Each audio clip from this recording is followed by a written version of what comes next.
Akkam jirtu kabajamtoota daawwattoota keenya nageenyi koo kan jaalalaa kan kabajaa bakka jirtan marattuu isiniif haa ta'u. Akkam jirtu nagaa keessanii ani nagaa fuudhaa galanni waaqayyoof haa ta'u. Har'a sigaa dhufeen jira. Har'a immoo baay'een keessan istaayilii mana kee jijjiirii firiijii kaasii firiijiin tasumayyuu bakka ati amma keesse kana taa'uu hin danda'u hin bareedu. Firiijii kaasii walumaa galatti istaayilii mana keetii jijjiirii boonii yoo kan nu dhageessu taatii naan jechaa turtanii. Haa ta'u malee yeroo sanaa haalli naan mijannee yeruma sinnaan jette sirriitti jijjiiruu hin dandeenye.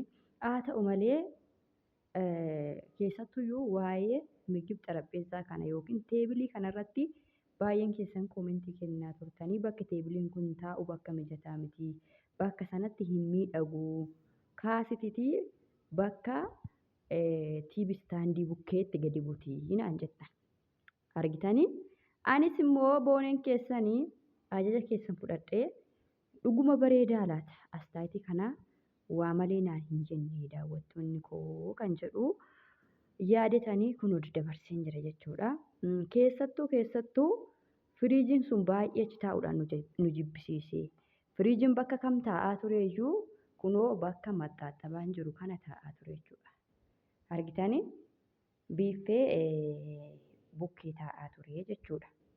Erkabootiin garuu bakka kana hin turre. Erkabootiin bakka kunoo ምግብ xarapheezzaan taa'aa jiru sanatti gadi siqee achi taa'aa ture jechuudha. Masoobii kan daabboo jechuudha. Kan daabboo fi kan biddeenaa tiibii gubbaa jira isallee kaasii. Kichinii keessa galchii firiijiinis kichinii keessa taa'aa ilaa iddoollee firiijiin kichinii keessa taa'aa naan jettan sanatti daawwattoota koo maalan isinii ibsa yoo jettanii yeroo ammaa kana firiijiin kichinii hin taa'u jechuudha. Yeroo ammaa kana firiijiin kichinii hin taa'u. Firiijiin saaloonii hin taa'a jechuudha. Saaloonii hin taa'a. Baay'een namaa ammaa akkaataa yeroo ammaa fi akkaataa yeroo durii jechuudha. Hubachuu qabdu. Yeroo ammaa kana namoonni baay'een jechuudha firiijii saaloonii kaa'u. Yeroo durii garuu firiijii kichinii kaa'u jechuudha. Firiijiin gonkumaa saalooniitti hin bahu duratti kun jechuudha.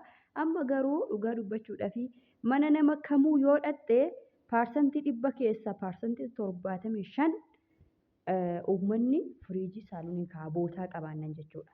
Sababni uummanni saaloonii hin keenye fi yoo jiraate fakkeenyaaf saalooniin dhiphaa yoo qabaatanii haala teessuma iddoo kaanii yoo dhaban qofaa kichinii kan kaa'an yeroo ammaa kana jechuudha. Anama mana baay'ee dhugaa dubbachuudhaa fi nan dhaqaa nan laalaa firiijiinis akka jiru dhugaa warrumti kichinii immoo bal'aa qabullee dhugaa dubbachuudhaa fi in kaa'a jechuudha saaloonii.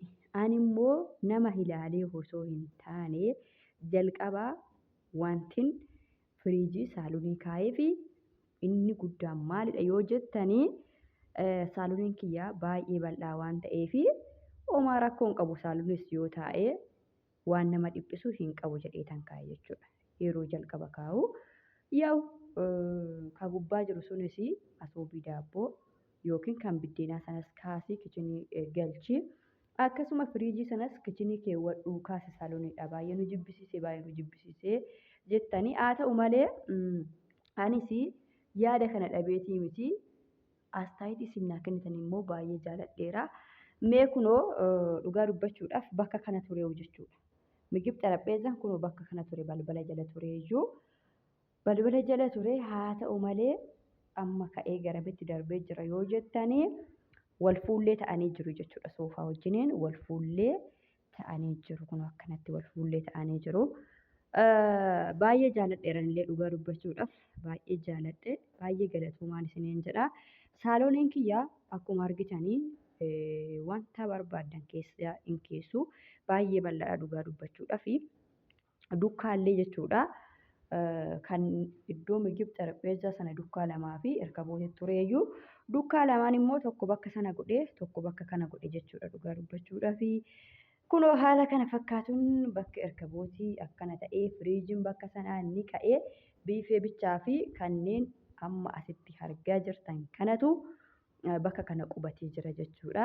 Maashina uffataa immoo maaliif as keessa immoo jechuu dandeessu yoo argitanii maashina uffataa Itoophiyaa keessatti dhiqaa akkana qaalii meeshaa akkana qaalii kana shintibeetii keessa haala iddoo ta'e hin keessanii. Isa warruma Itoophiyaa jirutu beekanuma warra Itoophiyaa jirutu beeka waan ta'eef daawwattoota keenya shintibeetii kan dhagaadhaan ijaaran waan hin qabneef shintibeetii zimbiloo ijaarte keessa immoo maashina qaalii kana fakkaatu keessa bulchite taanaan guyyaa tokkotti kan sizzarafanii maashina qaalii akkanaa manuma kee bakkuma ta'e kaawwachuun dirqamaan isiniin jedha. Dheengaddaa waa'ee maashina kanaas ilaalchisee viidiyoo wayii waraabeen ture. Viidiyoo sanarratti maaliif ala baastee miiccitaa bakka itti miiccitu dhabdee kan jettanillee jirtu. Isaaf viidiyoodhaan isinii dhufa. Amma mee bakkan firiijii koo kaa'ee dhaqee isinitti agarsiisa. Masoobii biddeenaa kaasi naan jechaa turtan egaa kun akkanatti taa'ee jiranis biddeenatu keessa taa'ee jira. Firiijiin kee immoo eessa dhaqe yoo jettanii firiijiin koo kunoo kichinii keessa xiggii sana qabatee jira. Eelee bukkee jechuudha. Eelee bukkee xiggii sana qabatee jira. Baay'ee namatti tola dhugaa dubbachuudhaaf. Egaa kichin kaabineetii kana fakkaata. Kichin kaabineetii keessa quphi jedhanii jiru hundi isaanii isiniin jedha. Astaayitii kana waan naa laattaniif baay'ee galatoomaa baay'een isin jaaladha. Obboleettiin tokko waa'ee kichin kaabineetii na gaafattee kichin kaabineetiin gatii isaa maalsaa kan jette viidiyoo haaraadhaan isiniifan dhufaa fayyaa nagaa naaf qabaadhaa laayikii godhaa baay'ee.